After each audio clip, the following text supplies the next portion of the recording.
আসসালামু আলাইকুম ওয়া রাহমাতুল্লাহি ওয়া বারাকাতুহু। প্রিয় ভিউয়ার্স, শীততাপ নিয়ন্ত্রিত ওভারব্রিজ জেদ্দার খুবই সুন্দর একটা পরিবেশ এবং ক্যামেরা দিয়ে নিয়ন্ত্রিত, কোনো প্রকার কোনো ঝামেলা নেই,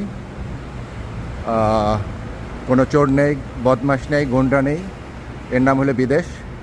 প্রত্যেকটা জায়গায় ক্যামেরা, প্রচুর ক্যামেরা আছে, হ্যাঁ, এবং শীততাপ নিয়ন্ত্রিত। ভালো লাগে, এত ভালো লাগে হাঁটতে, রোড ক্রস করতে, নিরাপদ, খুবই নিরাপদ। আমাদের দেশে হইলে এখানে গাঁজাখোর, বদমাশ, পকেটমার, ভিক্ষুক, পাগল, ফকির, কত লোক যে দেখা যেত, গন্ধ বানাই ফেলাইতো প্রত্যেকটা জায়গা।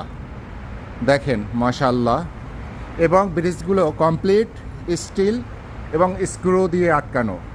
ইচ্ছা হয় খুলে নিয়ে যেতে পারবে, দেখেন, যদি চায় এখান থেকে আবার খুলে নেবে। দেখেন কমপ্লিট স্ক্রু সিস্টেম দিয়ে, কোনো কিছু ঢালাই নেই, সব এভাবে। দেখেন ক্যামেরা, প্রচুর ক্যামেরা আছে, দেখেন মাশাআল্লাহ, দেখার মতো, কোনো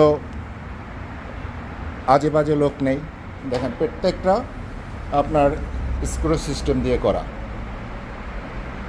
যখন চাবে আবার খুলে নেবে। এবং লিফট আছে, আমি লিফট দিয়ে নামিনি, আমি সিঁড়ি দিয়ে নামতেছি। মাশাআল্লাহ, খুবই সুন্দর একটা জিনিস।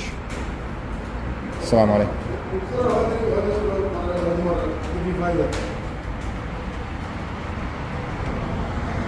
দেখেন মাশাআল্লাহ, খুব সুন্দর, ভালো লাগলো রাস্তা ক্রস করা। এই যে দেখেন, এই ব্রিজটা কমপ্লিট, ব্রিজটা আপনার এই রাস্তার উপরে। দেখেন অনেক হাইওয়ে একটা রোড, জেদ্দার ভিআইপি রোড এইটা। তো এরকম জায়গায় এইরকম ব্রিজ দরকার, যেগুলো মাশাআল্লাহ মানুষ চলে শান্তি পায়, ভালো লাগে, এবং দেশের গভর্নমেন্টকে সবাই দোয়া করে যে এরকম একটা সুন্দর জিনিস করে দেওয়ার জন্য। অসংখ্য ওভারব্রিজ আছে এভাবে। ধন্যবাদ সবাইকে, ভালো থাকবেন সবাই।